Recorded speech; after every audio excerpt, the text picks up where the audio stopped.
Al is dit so laat in die dag om 'n bietjie sonskyn in julle lewens te bring. Mense het dit waarlik nodig met die week se nuus oor al die korrupsie weer, né? Well, Swindler's list is still growing, but there is a positive aspect to the Abe Williams story. It must be the first time in the country's history that a minister of news hit the fan. Maar ons begin vanaand by die storie wat steeds die nuus van die week was. Michaela. After all the talk, the question has remained, how is little Michaela Hunter responding to her real parents and her new home? Vanaand kuier ons by Alison en Bruce Hunter en ontmoet Michaela en haar boetie Daniel. Ons kry ook 'n kykie op haar lewe saam met Sonja Crocker en Charles McDonald. Have you ever heard of a close personal operative? Maybe not, but you'll meet one tonight. Lijfwagte is lank nie meer net sterk, stil en 'n bol spiere nie. Hulle moet intelligent, wêreldwys en swaar wees. Then we peek into the pockets of the gay community and come up with quite a surprise. In Amerika het hulle die gay dollar, in Engeland die pink pound. Ons kyk na die sterkte. Ons betree ook die wêreld van katte en 'n kontroversiële werksel. Some say that the munchkin is a feline freak, others that it is an adorable pet. Dit dan die spyskaart vir vanaand. Die hoofgereg sal binnekort bedien word. But in the meantime, get your own drinks. That part is self-service. Close personal operative in your life. You don't find them in escort agencies or massage parlors. The full story after the break. The preserve of heads of state, royalty and high-profile celebrities, the personal bodyguard is becoming more and more popular amongst private individuals, especially in crime-ridden South Africa. But would you go to a business lunch with a bodyguard lurking behind you, Ruda? Well, if you looked like Kevin Costner. Maar daar is nou ook lijfwagte en lijfwagte. Sommige is bloot kragapies, maar ander is gegradueerde, gesofistikeerde, baie duur persoonlike assistente, wat ook iemand kan omslaan as dit nodig is. Dis saam met hulle wat Michelle Alexander 'n dag gaan deurbring het. There's always been something rather cloak and dagger about the image of bodyguards. They're often seen as gun-toting heavies in dark suits and glasses, synonymous with the world of the rich and famous. But what really goes on behind the facades of these poker-faced men? To get the inside story, Carte Blanche was given a taste of what it's like to have a VIP bodyguard escort for a day. The first thing we learnt is that they don't like being called bodyguards. They prefer the term close protection operative, or CPO, and the client is always referred to as the principal. Within 45 seconds, we'd been whisked through the airport on the way to the hotel.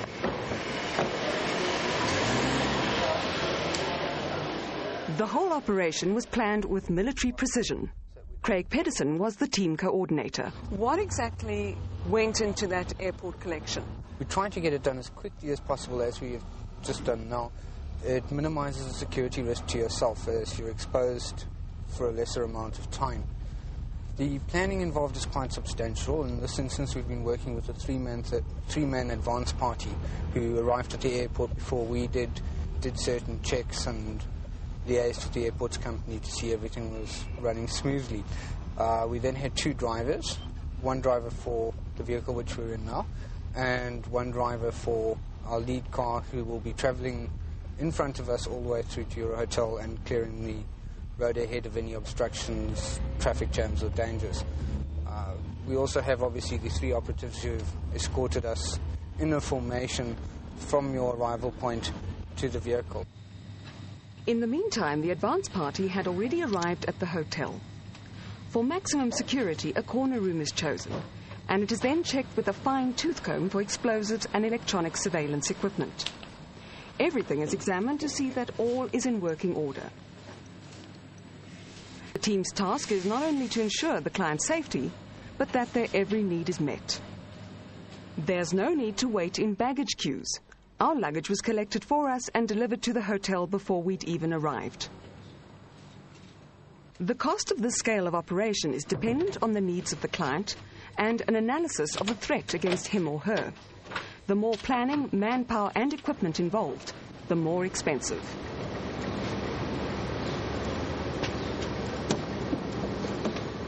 Thank you. Now, for a fee of between $1,000 and $2,500 per person per day, you too can have this special treatment. Your close protection operative is there not only to make sure that you're safe and secure, but to ensure that your day runs as smoothly as possible. Unfortunately, people have got to link the term bodyguard with 6'4" thug, probably with a baseball bat under his arm. We project a much more executive level image, which is what we do. We operate at a higher level, we provide a higher level of service and many associated services, not just the protection of the client.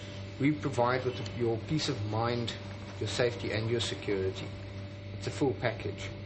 And I think the term CPO or Close Protection Operative more accurately describes what we do. The success of an operation is dependent on meticulous planning for every contingency. According to Craig, there are a lot of fly-by-night operators whose only qualification is a large physique and a gun. The true CPO must have professional training in threat analysis, escort formations, surveillance techniques and protocol. He must also be trained in unarmed and armed combat, explosives, first aid and advanced driving techniques. Step 1, VIP 1, come in. In this simulated hijack attempt, our team demonstrated how they'd react to a threat. Contact! Contact! But good advanced planning should prevent this happening, says our driver, Richard. Now, we shouldn't have been in that situation in the first place, but there's nothing we could do about it. So the first thing that goes through your mind is to get your principal out of that danger as fast and efficient as possible. So it's second nature, it just comes into being straight away. Your CPO is there to keep you safe and, when necessary, pampered. It's those little extras that are all part of the service. We arrived at our restaurant safe and sound. It too had been carefully screened. Access to the premises and seating arrangements checked, even who the waitress would be. Emergency evacuations were planned and undercover operators placed at strategic points inside and outside the restaurant. Every eventuality had been planned for, even an impromptu visit to the washroom. A female operative had been especially placed in the restaurant for just such an eventuality. Hello. Hi. You very surreptitiously followed me, but I believe you're a CPO as well. Yeah, that's sort of right, part-time. A part-time CPO? But if somebody charged into the ladies, would you be able to do anything about it? Yes, well, I'm fully armed, sort of, as I'm standing here talking to you. Yeah. So, and I am trained. I mean, I have been trained for several years on sort of just to protect myself. So I guess I could do that to someone else because I do that anyway. Most people think that the job of being a bodyguard is highly macho and glamorous. But in fact, most of the time, it's rather dull and boring, especially when it comes to escorting clients on shopping trips. But a good CPO will tell you that if nothing happens, he's done a good job. This type of work, I find one's got to think on your feet exceptionally quickly in different scenarios. You've got to be methodical, logical, plan things to the last detail, plan contingencies. It's a very taxing but very rewarding profession. The rewarding side is a bit of an oddity in itself, in that your reward is when nothing happens. Your reward is boredom. You start checking things like wheel arches. Grant Dale has been a CPO to politicians, royalty, celebrities and billionaires. The identity of his clients is confidential. Suffice to say that he's travelled all over the world while on the job. Grant may be large, but he's certainly no dunce. He matriculated with a distinction aggregate and studied choice of is the business executive. Amid increasing crime, personal bodyguards, or CPOs, are becoming popular not only amongst the rich and famous, but amongst private individuals. Mike Ellis is a business executive for a large insurance company and volunteered to try out the services of a CPO for a day. Before escorting his client to the office, Grant had already checked his property and then the vehicle for explosives. More and more executives are hiring CPOs to protect not only them, but their families and homes. They prefer a bodyguard who is unobtrusive, who can blend in, whether at a business meeting or a cocktail function. Okay, when coming up to an intersection like this, for instance, I'd be checking for people standing on the corners, looking a bit suspicious. I'd make sure that all the windows are up, just in case somebody in the car has taken one down. I'd make sure the doors are locked again. We did that as we took off. And just being alert for anyone trying to possibly pin us in or anything like that, making sure that the driver kept his distance as he has done now, If he didn't, just to remind him just to keep more of a distance so we could have an escape route out of the area if necessary. I think an important consideration for any client is that he feels at ease with you or she feels at ease with you, that they can converse with you if they want to. At the same time, as a close protection operative, you've got to bear in mind, one, your professionalism, and two, why you're there. You're there primarily to secure the client. After a day in the company of a CPO, we asked Mike how he rated the service. I enjoyed it. I thought it was a great idea. Made me feel very calm. Besides the novelty of having him there, I think from a realistic point of view, I think it's something that I could get used to. I could enjoy having the security of knowing that at all times that was checked, car was in good order, no chance of hijackings, no chance of any real threat to my life at any point in time. The tourism market has also become potentially lucrative for CPOs. Many tourists, just a little concerned about the crime rate in South Africa, want more than just a tourist guide. They want peace of mind as well. Henk Meyer is a CPO, but he's also a qualified tour guide. What he offers is a one-on-one service to tourists who want to visit the country but also want their safety guaranteed. Joël Thibault and Frank Rollet are tourists from Luxembourg. At a fee of between 500 to 800 rands a day, they're quite happy to hire a close protection operative. I don't know this town very good, and I don't know where it's dangerous or where I'm safe.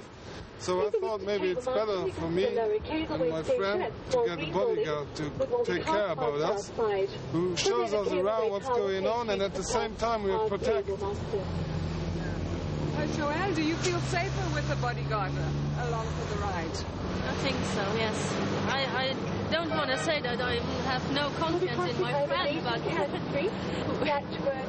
I think it's nice to have a guy like this with you. Later on we're going to go to Greenmarket Square in St. George's Mall. There's a lot of movement, there's a lot of people. If it's on a bus it's fine, but when there's a lot of people moving around you, you don't know, they don't know when somebody's going to come from behind, grab their bags, or, I mean, they don't know the country. They've only been here for a week. Because of the adverse publicity overseas about the crime rate in this country, many tourists are concerned about muggings, hijackings and assault. So the services of someone like Henk are becoming increasingly popular. The CPOs that we met went to great lengths to try and debunk the stereotypes about bodyguards. A good close protection operative is a well-trained professional whose job is to protect their client and provide him or her with peace of mind. Certainly, as far as the Carte Blanche television crew was concerned, we'd never had a safer or smoother day on the job.